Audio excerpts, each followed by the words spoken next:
At 01:42 hours local time, a shaped charge punched through the shell of a fuel tanker stalled in the middle of a broken bridge deck. The drone that carried it had crossed 3 miles of open ground to get there. The column it struck was hauling 10,000 tons of diesel toward Crimea. The fireball climbed 100 feet off the deck and dragged 400 feet of black smoke into the night sky behind it. Drivers 11 vehicles back felt the pressure waves slap their windshields before the sound of it ever reached them. By then, the bridge was already closed. It just had not finished burning yet. The column had left Rostov before midnight. 120 tankers running the road west through Mariupol and south toward the peninsula, on the same corridor that keeps Crimea alive. Because fuel on this front is not a commodity. It is the thing that decides whether a tank is a weapon or a shed. Every armored vehicle, every self-propelled gun, every air defense launcher that has to relocate before counter-battery fire finds it, all of it runs on what arrives in trucks like these. A single night's delivery is worth millions. What it protects is worth far more. And the Russians knew exactly how valuable it was. Which is why, somewhere in a depot outside Rostov, someone had taken a paint sprayer to the entire column. The military markings were gone. The olive drab was gone. What rolled west that night looked like a civilian dairy run. White tanks, commercial livery, milk and clean drinking water for occupied towns. From above, through a camera at altitude, 120 military fuel tankers looked like nothing worth a missile. It was a good disguise. It solved the wrong problem. Because the convoy commander had solved the problem of being seen. He had never solved the problem of being predictable. Paint changes what a camera reads. It does not change the road. It does not change the fact that there is exactly one crossing on that corridor, that the crossing has been damaged for months, and that every vehicle heading south has to take it. Ukraine had the route before the first truck moved. So they let it move. They did not strike outside Rostov, where the road is wide and a column can scatter into the tree lines. They did not strike on the open highway, where a hit takes out 2 vehicles and the other 118 drive around the wreckage. They waited for the bridge. The bridge is where the road stops being a road and becomes a funnel. Broken concrete slabs, twisted deck plating, 2 lanes squeezed down to 1. Traffic that had been moving at 25 miles an hour crawls across at 6. The gaps between vehicles collapse from 100 feet to a few. And once a tanker's front wheels are on that span, it is finished making choices. It cannot turn. It cannot pass. It cannot reverse. Because there are 11 more trucks stacked up behind it, doing exactly the same 6 miles an hour. The Ukrainian crews watched the first tankers roll onto the deck and did nothing. They watched the 10th, the 30th. They waited until roughly 2/3 of the column had committed to the funnel, until there were as many trucks trapped on the far side as there were still feeding into it. Inside the cabs, the mood was the opposite. 4 hours on the road and nothing had happened. The paint was working. They were almost home. But the eye watching all of this from above had a problem of its own. Every second it spent looking down at that bridge, it was also talking. And 3 miles behind the Ukrainian line, someone had started listening back. The eye was a Leleka 100, a Ukrainian reconnaissance drone holding a slow orbit above the corridor. It had been up there for hours, watching the column crawl west, feeding video back to a control team dug in 3 miles from the crossing. And every one of those hours, it had been leaving a trail. Because a camera in the sky is useless unless someone on the ground can see what it sees. That means transmitting, and a transmission is a physical thing radiating outward in every direction. Anyone with the right receiver can catch a bearing on it. One bearing tells you a direction, not a distance. But 2 bearings from 2 separate receivers cross, and where they cross, someone is standing. The Ukrainian team had been transmitting from the same patch of ground for over 5 minutes. The first shells landed short. They always do. Shells came down across the tree line, walked closer, tore up the soil around men lying flat with a drone controller between them. They stopped transmitting. That should have ended the operation. Instead, the Leleka switched modes. The drone stopped asking for instructions and started holding the target on its own. Camera locked on the column, keeping the picture without shouting about it. The electromagnetic footprint collapsed to almost nothing, and the cross the Russians had been building went stale. But the strike team still needed the targeting data, and they were 3 miles away. The obvious answer was a radio call. That would have put 2 transmitters on the air at the same moment and drawn 2 crosses on the map instead of 1. So the drone did something quieter. It compressed everything the strike team needed: position, speed, heading, timing, into a single packet and threw it in one short burst on a band nobody was watching. By the time anyone could have turned toward it, it was over. Which left one problem, and it was the big one. Moving with the convoy, mounted on a truck near the middle of the column, was an R-330Zh Zhitel. It is a mobile electronic warfare complex, and its job is not to shoot anything down. Its job is to make the sky unusable. It floods a wide area with noise, across satellite navigation frequencies, and the control bands small drones depend on, continuously, whether or not anything is out there. On paper, that is a death sentence for an FPV attack. The entire premise of an FPV drone is a human being flying it. Eyes on a video feed, thumbs on sticks, making 100 small corrections a second. Cut the link and the operator is blind. A blind operator flies a drone into a tree. Here is what Zhitel could not account for. Jamming a control link is like ripping the microphone out of a coach's hands after he has already finished the team talk. The sideline goes silent, the stands hear nothing, and the players run the play anyway exactly as instructed, because the instructions stopped living in the microphone the moment they heard it.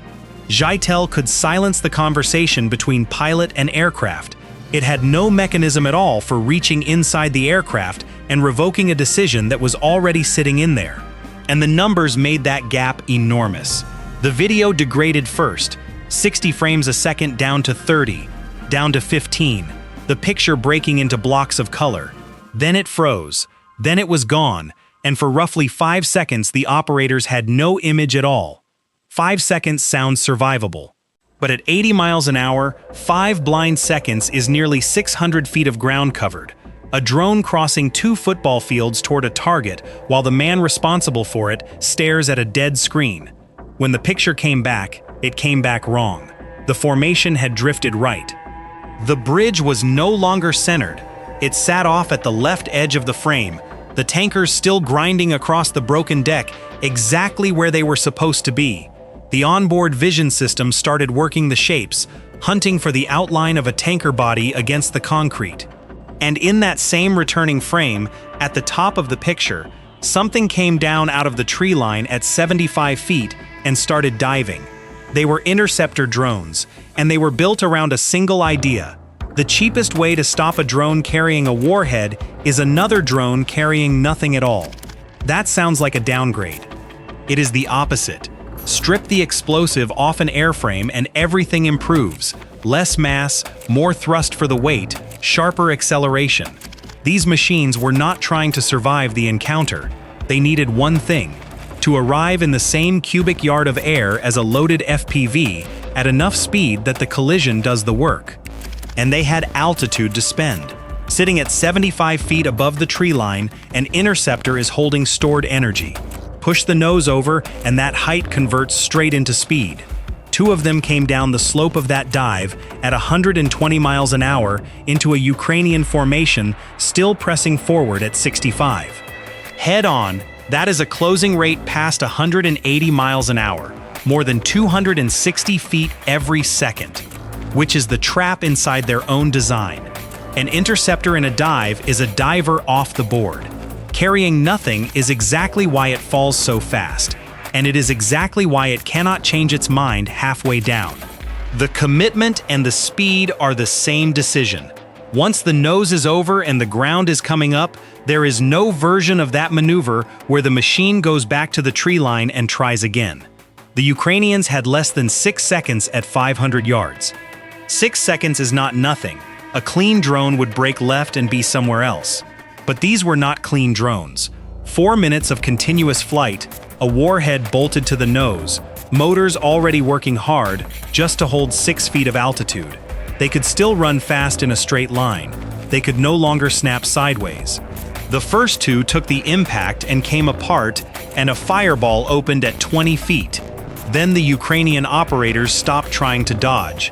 When the next pair started their dive, the crews held course and let them commit. At 150 yards, a little over a second from contact, they cut their motors entirely. Lift vanished. The warheads that had made these drones slow now made them heavy, and they dropped out of the collision plane. The interceptors tore through empty air 25 feet off the deck, with no altitude left to trade and no radius left to pull. One went into the embankment.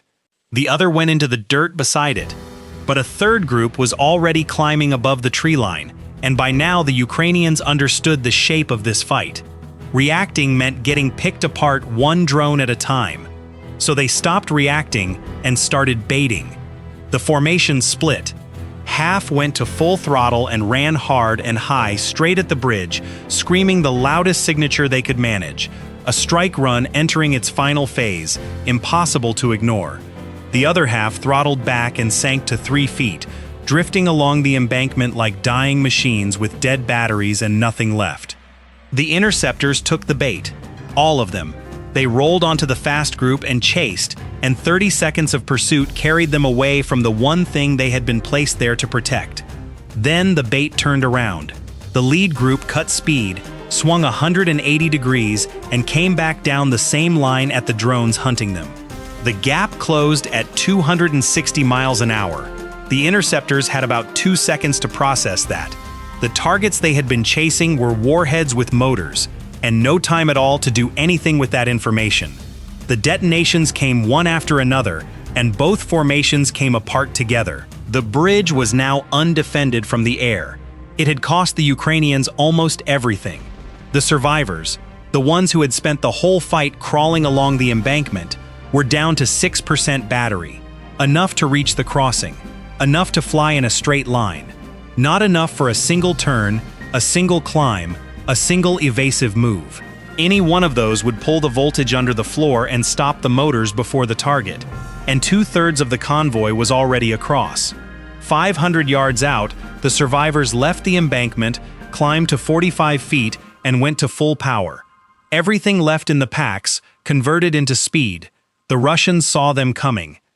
Escort troops came up out of their positions with Pishkal Pro and Stupor jamming guns, directional weapons that work best at short range, with a soldier aiming down the barrel at something he can actually see. The lead drone froze mid-frame, rolled left, and went into the roadside. The rest lost their links and stopped needing them. Cameras hunting tanker outlines, vision systems locking shapes against concrete. Then, the oldest layer. AK-74s went up along the bridge railing, and Vepr 12 shotguns from the rear vehicles, throwing a wall of lead across the approach. Not aimed, placed. A propeller blade deformed, a frame punched through. A battery casing pierced, voltage bleeding away. But damaged drones fly unpredictably, and unpredictable is impossible to lead. 100 yards. The shooters stopped firing, because a stray round into a tank underneath them ended the argument for everybody. At 01:42 hours local time, the first drone hit a tanker mid-span. The charge cut through the shell and the tank stopped being a container. Fuel burst outward as vapor, met flame, and the deck disappeared inside a 60-foot ball of fire. The core passed 1800 degrees, hot enough to warp deck plating and strip paint off vehicles 2 trucks away. The pressure wave ran the length of the span. The struck tanker slewed sideways and jammed the crossing shut. The second arrived before the first finished. It went into the gap, where tankers sat nose to tail with nowhere to go, tore a tank open, and sprayed burning fuel across 2 more. Tires blew. Valves failed. Every ruptured compartment threw up a fresh column of flame. The third had no power left at all. It had inertia. And it had a target, the cluster that had just cleared the far side. That one closed the exit. 3 drones with nothing left in them had hit the 3 points that mattered: the middle of the span, the entrance, the far exit.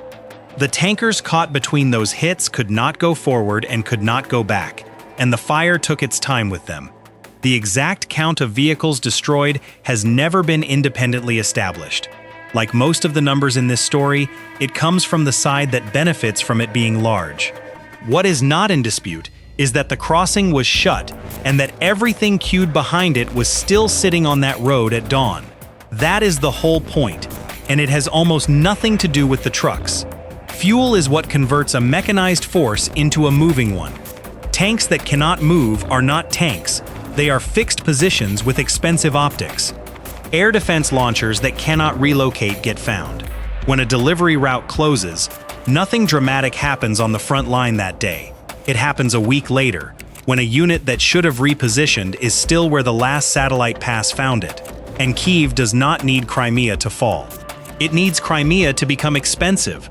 Roads, then rail, then the sea corridor, cut them one at a time, and a fortress quietly turns into an island that has to be resupplied by an enemy's permission. The column had covered nearly 400 miles that night without a scratch. It had 300 yards left to go. Ukraine spent the entire night making sure those 300 yards were the only stretch of road it could not reverse out of. So what actually killed that convoy, the autonomy, the deception, or the decision to wait for the bridge? Tell me below. Subscribe if you want the next one.